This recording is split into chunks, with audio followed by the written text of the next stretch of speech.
भैया क्या नाम है आपका? सचिन नाम है जी।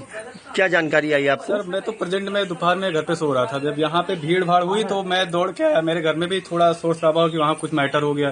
तो फिर जैसे हम लोग पहुंचे तो वहाँ एक बच्ची रो रही थी पड़ोस में। तो हम लोग वहाँ पहुंचे, बच्ची सबसे घूम घूम के बता रही थी कि मेरे पेट में या पैंटी के पास दर्द हो रहा। तो सब महिलाएं देखी क्या हुआ, तो उसने बताया मेरे पिता ने मेरे साथ ऐसा किया।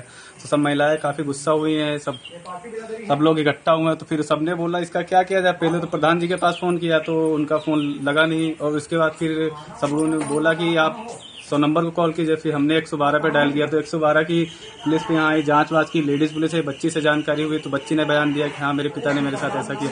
फिर यहाँ से बच्ची को ले गए, फिर हमको भी बुलाया कि आप वहाँ आइए, सूचना पत्र दीजिए आपने किस विषय पे मतलब यहाँ कंप्लेन की। तो मैंने भी वहाँ गए तो SHO के पास हमने तुरंत उन्हीं के सामने हमने एप्लीकेशन लिख दिया कि ऐसे ऐसे मैटर था, गाँव वालों के सबके कहने से मैंने यहाँ सूचना दी है। और अब उनका काम है वो क्या करे क्या नहीं, लेकिन उनको काम करना चाहिए। इसको कड़ी से कड़ी सजा दें, क्योंकि ये मैटर बहुत छोटी बच्ची है अभी। और कितनी बड़ी बच्ची है? इसका लगभग इसकी उम्र 7 साल है। ये बहुत मतलब दर्दनाक हादसा है, लेकिन इसको फिलहाल पुलिस को कार्रवाई इस पे करनी चाहिए अधिक से अधिक।